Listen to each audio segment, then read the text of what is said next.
Bonjour à tous et bienvenue sur le podcast Santé Équilibre. Chaque semaine avec ce podcast, je vous donne des outils, des conseils, des astuces et aussi de l'énergie pour améliorer votre santé et aller vers un corps sain et un esprit serein. Je suis Martine Bosc, ostéopathe, praticienne de médecine chinoise, auteure et coach santé bien-être.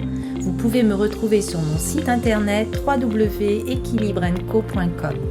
Alors mettez-vous à votre aise, installez-vous confortablement et c'est parti pour l'épisode du jour.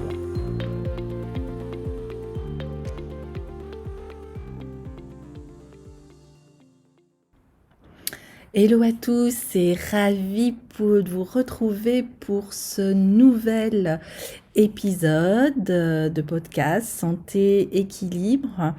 Alors je suis vraiment ravie car c'est le 50e épisode et voilà, je suis vraiment ravie de vos retours, d'avoir pu trouver des sujets pendant ces 50 semaines à peu près, et merci vraiment de votre confiance et de votre intérêt. Alors aujourd'hui je voulais vous parler de la mémoire du corps et plus particulièrement des fascias. Donc dans mon cabinet, souvent on traite, dans mon cabinet d'ostéopathie, je traite le corps, je vais travailler sur les cellules bien sûr, sur les muscles, sur les os, mais souvent aussi je vais aller travailler sur les fascias et ils sont souvent méconnus. Donc aujourd'hui on va aller à la rencontre de ces fascias et donc la mémoire du corps. Alors tout d'abord, ce qui est important de savoir, c'est que le corps humain est doté d'une mémoire émotionnelle infaillible, c'est-à-dire que le corps n'oublie pas et il ne sait pas mentir. Et le tissu humain où sera enregistrée cette mémoire se nomme le fascia. Et celui-ci est présent dans tout le corps, dans son entièreté, de la tête aux pieds. Alors ce fascia, il va envelopper les muscles, les os, les organes, le cerveau, la moelle épinière, les vaisseaux artériels, les vaisseaux veineux, mais aussi les nerfs rachidiens. Alors, le fascia va séparer les différents muscles en formant des cloisons, des loges, mais il les relie par cette jonction et tel une toile d'araignée, il va transmettre le mouvement ou les tensions uniformément dès qu'il est stimulé. Donc, on va avoir le fascia particulier qui va entourer les muscles, un autre qui va entourer les nerfs, il va aussi entourer les os, c'est ce qu'on nomme le périoste. Il va par exemple entourer les organes de l'abdomen, c'est ce qu'on nomme le péritoine. Le fascia qui va entourer le cœur se nomme le péricarde et il est très connu aussi au niveau de la médecine traditionnelle chinoise sous le nom de maître du cœur. Le fascia qui va entourer les poumons va se nommer la plèvre et le fascia qui va entourer le cortex se nomme les méninges. Donc là, elles sont au nombre de trois feuillets avec la pimère, la durmère et l'arachnoïde. Et on peut dire que tous ces fascias sont reliés entre eux et la moindre tension, à quelque niveau que ce soit, sera répercutée dans tout le corps par donc cette chaîne tissulaire, et cela va créer des dysfonctions à distance sur différents organes par le biais du système neurovégétatif et endocrinien. Donc, on peut dire que les fascias participent à la régénération tissulaire, à l'élimination des toxines et à la défense de l'organisme.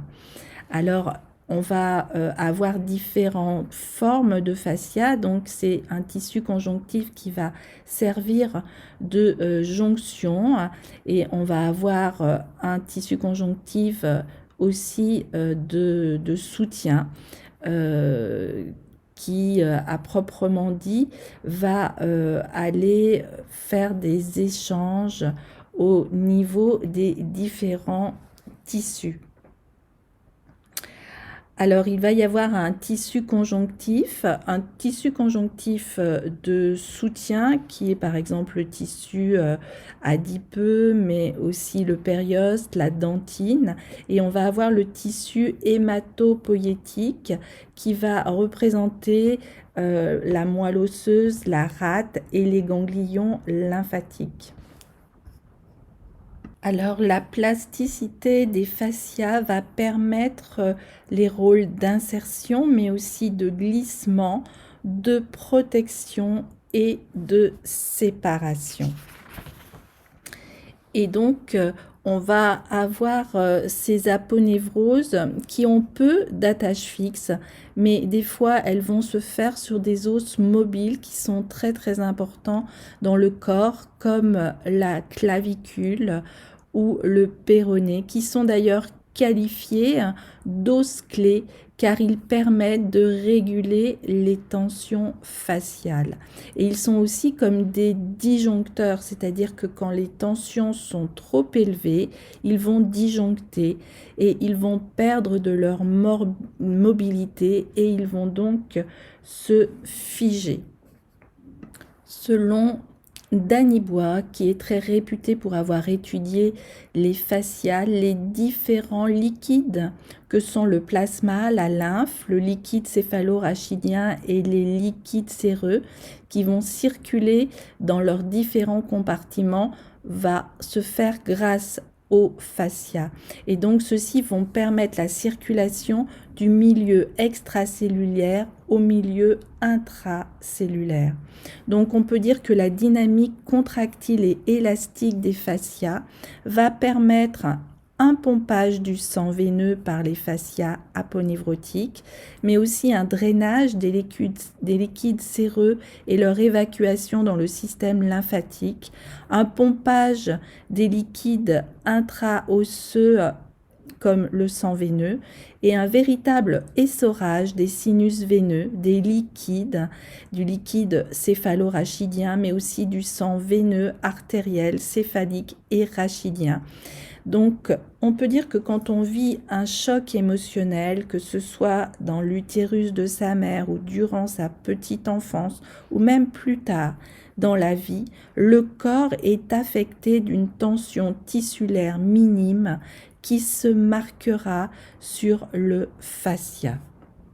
Et chose incroyable, cette tension va se marquer dans le tissu sous forme d'un kyste aqueux, le kyste d'énergie, et ces kystes sont encore présents lors des séances de dissection.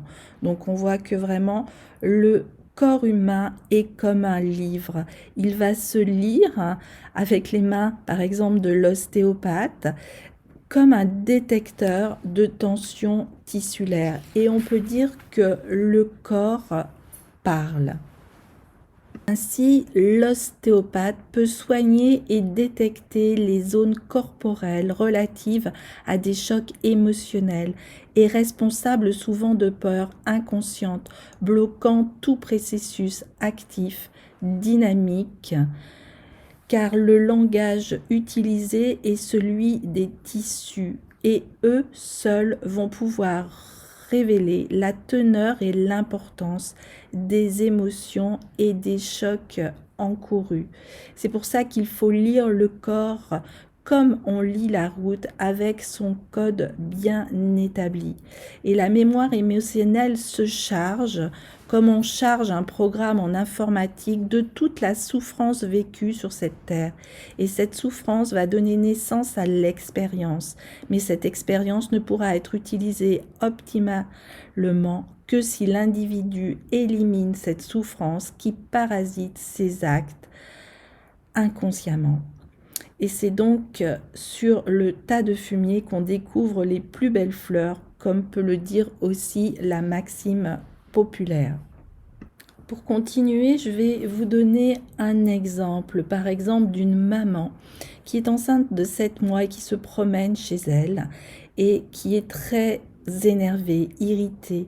Et pour se calmer, elle décide d'écouter un peu de Mozart. Et tout de suite, cette musique va la détendre et elle va se sentir nettement mieux. 6 mois plus tard, quand son bébé va pleurer et que cela aura effet de déclencher en elle ce même sentiment d'énervement, d'irritation, elle va changer de pièce et va décider de laisser pleurer son bébé jusqu'à l'épuisement et va écouter un peu de Mozart. Et à sa grande stupéfaction, son bébé va s'arrêter instantanément de pleurer, car il va éprouver une même sensation de bien-être qui s'était déjà produit quand il était dans le ventre de sa maman. Tout simplement, il reconnaît la musique qui la rendait plus calme dans sa grossesse. Et à ce moment-là, il ressent ce bien-être via la détente de sa maman quand elle écoutait Mozart. C'est tout simplement un réflexe conditionné, un conditionnement de type pavlovin, on peut le dire, et l'enfant va en vivre un maximum dans le ventre de sa mère. C'est pourquoi on ne saurait trop insister sur l'importance et sur la responsabilité de la maman pendant la gestation. La mère qui porte le bébé va lui transmettre tout son bien-être, mais aussi toutes ses émotions, ses peurs, toutes ses angoisses pendant la grossesse.